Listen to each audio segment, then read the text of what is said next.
Sì. Al momento, sì, cioè, al momento non si gioca neanche a porte chiuse, giusto? Ma decide il governo o decide il sindaco in questo caso se si gioca o meno? No, c'è un'ordinanza che dice eventi sportivi e non è che uno può dire no, non rispetto Appunto. l'ordinanza. E quindi casomai fa un decreto al governo per dire si gioca. Oppure dà un'interpretazione al governo dove dice è un evento, però essendo a porte chiuse a quel punto perde la qualifica di evento.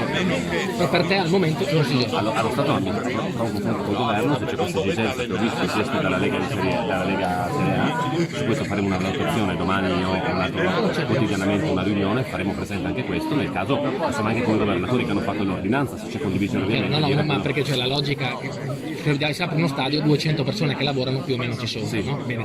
Una partita dei dilettanti, tipo 150 persone, non faccio giocare i dilettanti, faccio giocare questi, cioè non capisco. No, ma infatti no, Però il numero di persone. il numero di persone, dopo il numero di persone, per quello dicono le vincolanti, bisogna vedere diciamo situazione per situazione, anche nella regione ho uffici dove ci sono più persone, per una cosa se mi fanno tutte le persone aglomerate su uno stadio che allora ovviamente c'è una forte promiscuità, che se c'è gente che lì che lavora, perché uno deve portare la palla, l'altro deve accendere le luci, quell'altro così, là mi sembra una situazione molto più rilassata rispetto a una Al folla momento di è gente così e insieme. valuti domani. Domani valutiamo insieme agli altri governatori e al Ministero e al governo